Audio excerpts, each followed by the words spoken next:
I will hear your testimony. I said this week, me will hear your testimony. Let's see the book of Matthew chapter 17 verse 21. The importance of fasting.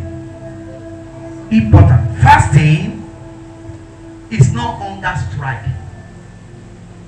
Fasting is a spiritual exercise. It's not because we don't have food. That is why we are doing fasting. It's because we are trying to engage the supernatural. Fasting is a spiritual discipline that hold great importance in the life of believers. It is a powerful tool to draw closer to God. Matthew 17 verse 21, Bible says, "Albeit this time goeth not out, but by prayer and by what? Fasting." There are stubborn situations that don't go easily. What makes them to go is fasting. There are stubborn problems that live your life in the process of fasting. Remember, there's a woman called Esther in the Bible.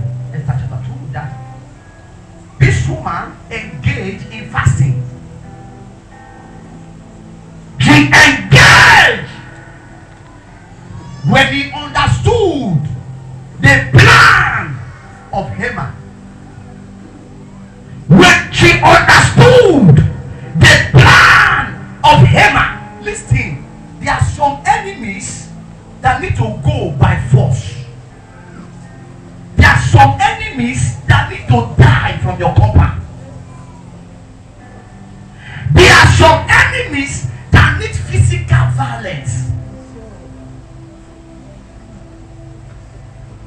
Am I going to get in here?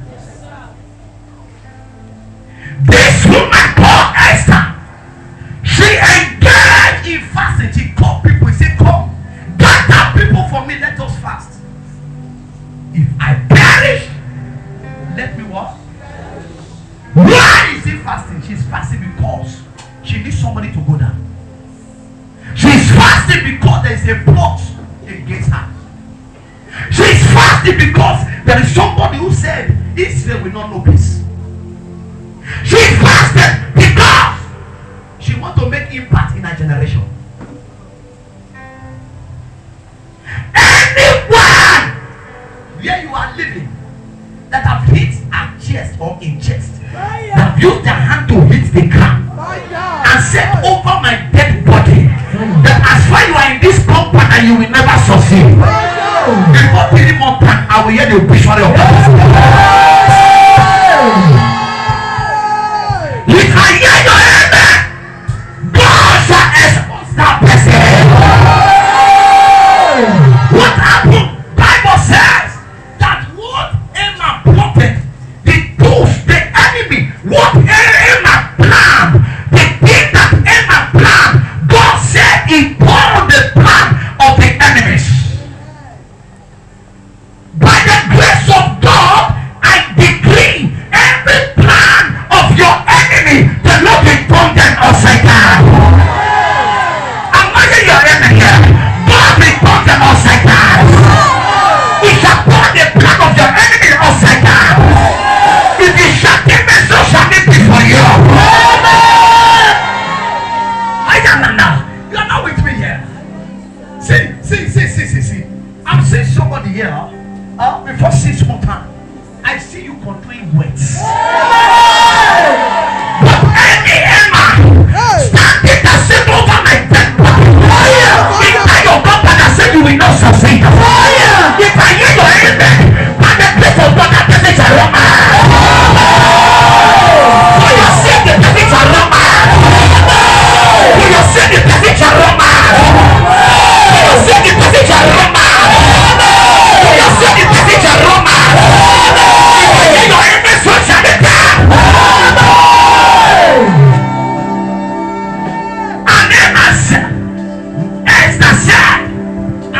eat, I will not drink until this problem goes. I will not eat, I will not drink until this problem do what? It goes. I remember in my family, my daddy elder brother died with leg. I remember my daddy elder sister also died with leg. Another one again, their three died with leg problem. Another one again died with leg. And I was in the family. I was looking, we were doing burial every time. Every year was like two times. And we came to my daddy turn. And my daddy, none of that leg. They cut off the leg.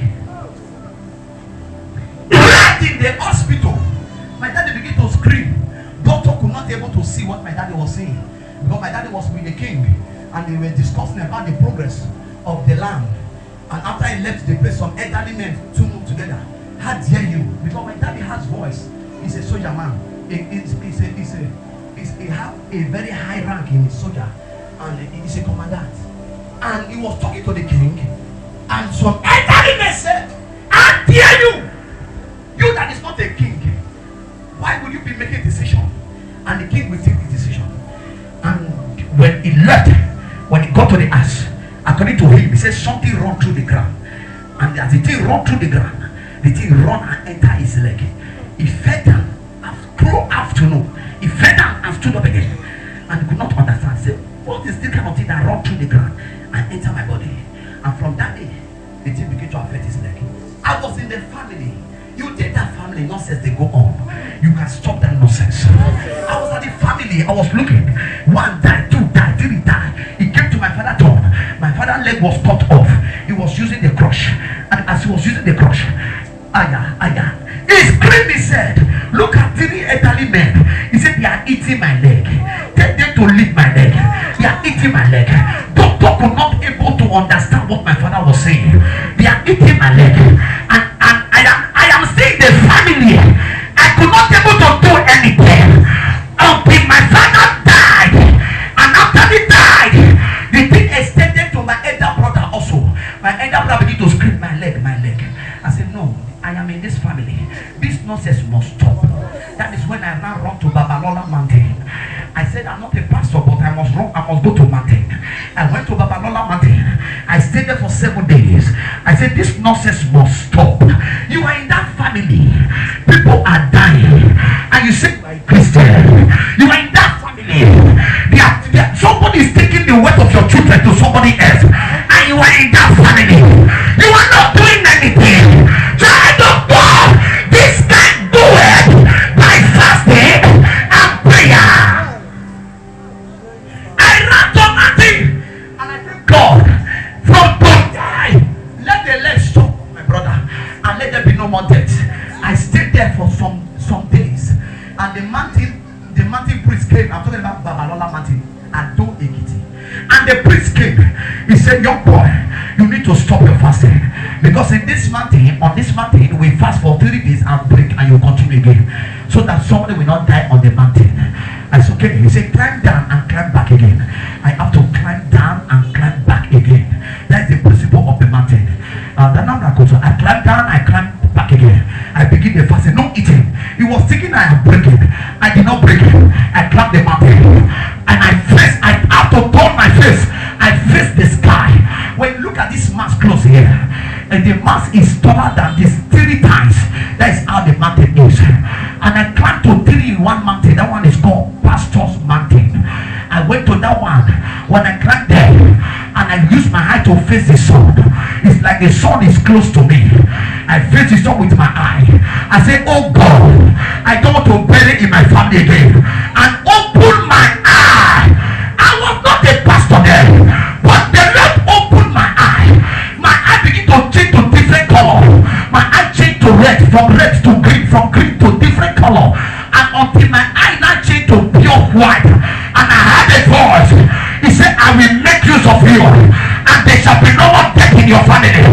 There is somebody here. I prophesy upon your life.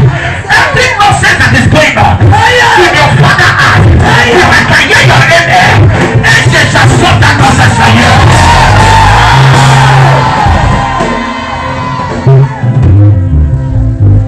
Stretch your hand.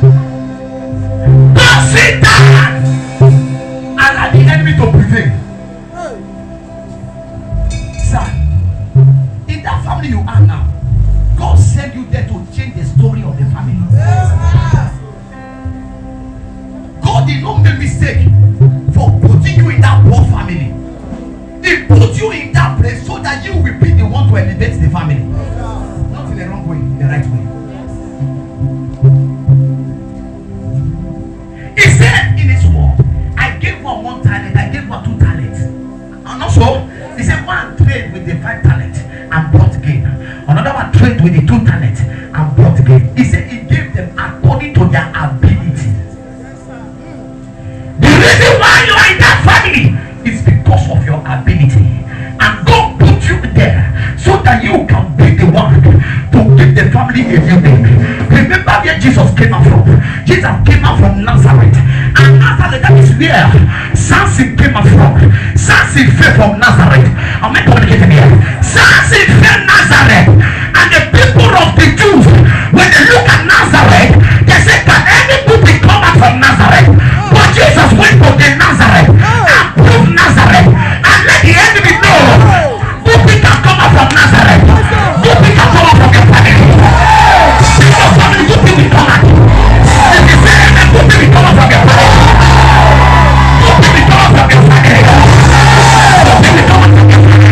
Come out from your family. Who will come out from your family. I saw the dead God. I saw the living God. It's the same yesterday. It's the same today. It's the same forever. God said yes. God has said no. God is God. God has said good. God has said good. God has said good. When God is the whole, God has said good. God is the whole. He's on your side. He's on your side. He's on your side. He's on your side. He's on your fire. Look at me. You are to change the story of that your family. You can do it. Don't blame anyone. Don't blame your father. Don't blame your mother. You are there to change the story. You remember Esther is an orphan. Huh? Yes, sir. It was Mordecai that is his uncle. Yes, sir. That trained him. Am I communicating here? Yes, sir. Oh, Shabadakuria. One of the importance of fasting.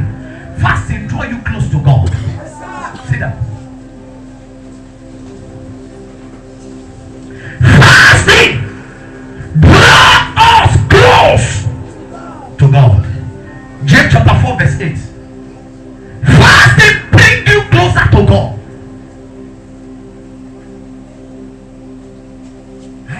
The immortal cannot meet with the celestial.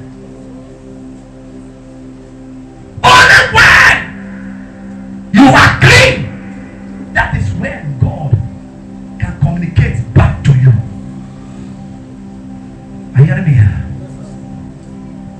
Is it draw near to me? James 4 verse 8. Draw near to me, and now we draw. Now, are you close to God? Look at him and say, neighbor. Are you close to God? Is it draw near to God? And he will draw near to you. Is it cleanse the hand? Cleanse the what? Your hand. Ye sinners, and purify your hearts, ye double-minded. Purify your hand. Cleanse your hand. Oh yes, sinner. And even further, is it purify your what? Your hands. Purify your heart. When come called purification, he said, let your heart be clean. Zion is the King of Kings. Purify your heart. Many of you, your heart is not right with God. You are imagining even against your neighbor to die. You are imagining evil. Bible says, purify your what? Your heart. And draw close to me. The only way you can be close to God is when you are fasting. Oh, in the power of Jesus' name, The angel prostrate for. The angels prostrate for. Praying for the Lord. Oh, and crying, crying,